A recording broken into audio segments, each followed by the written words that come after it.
এদিকে তো আমি রেডি হয়ে বেরিয়ে পড়েছি। কোথায় যাচ্ছি? যাচ্ছি মেহেন্দি অনুষ্ঠানে, ভাইয়ের শ্বশুর বাড়ি। ছেলের বাড়িতে তো কোনো অনুষ্ঠানই হয় না, যা হয় মেয়ের বাড়িতে। তাই আমরাই বা বাদ যাই কেন? শুধু আমরা ভাই বোনেরা নয়, এছাড়াও ভাইয়ের বন্ধুরা আর পাড়ার দাদারা সবাই মিলে ঠিক করেছি ওদের বাড়িতে যাব। তাই আমরা দেখো রাত্রিরেই সবাই মিলে বেরিয়ে পড়েছি বরকে নিয়ে ওদের বাড়িতে যেতে। দেখো এক এক করে আমরা সবাই মিলে গেছি, অনেকজন, মোটামুটি 20-25 জন মিলে গেছি। খুব মজা হয়েছে, প্রচুর লোক, প্রচুর। সবটাই তোমাদের সাথে শেয়ার করবো। ব্লগার আমাদের ব্লগার। তুলে দেখো না কে এসেছে, নতুন করে আবার বিয়ের সানাই বেজেছে, তুলে নিয়ে যাবো যখন ভালোবেসেছি।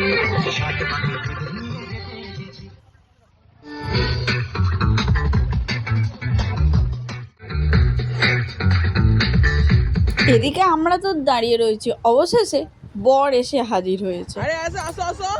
मार्केट चाहे गिर रहा हो या फिर ऊपर जा रहा हो, मुझे इस तो चीज का नावा बिल्कुल भी मापतोई, फर्क नहीं पड़ता, क्योंकि जा मेरी इनकम तो नाच। हाजिर होना।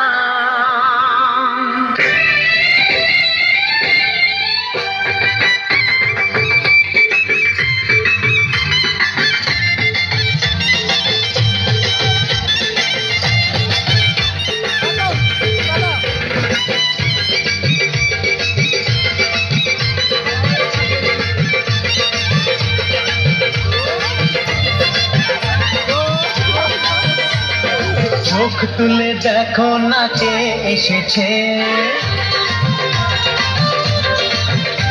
আরে নতুন করে আবার বিয়ের সানাই বেজেছে।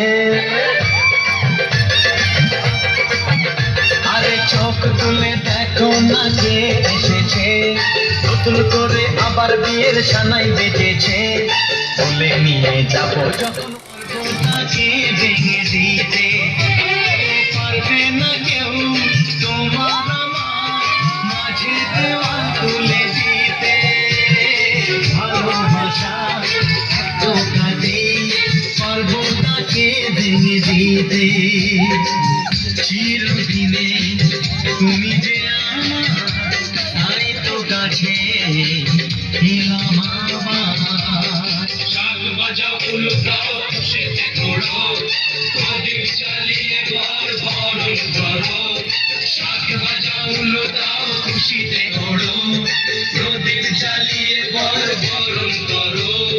তুলে নিয়ে যাবো যখন ভালোবেসেছি, সাত পাকে বেঁধে নিয়ে যেতে এসেছি, তুলে নিয়ে যাবো যখন।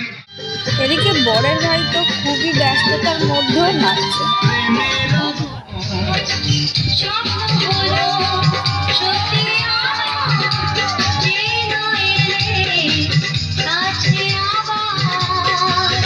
মশাই মন্ত্র পড়া শুরু করে দাও, তাড়াতাড়ি বরকে নিয়ে পিড়িতে বসাও। মশাই মন্ত্র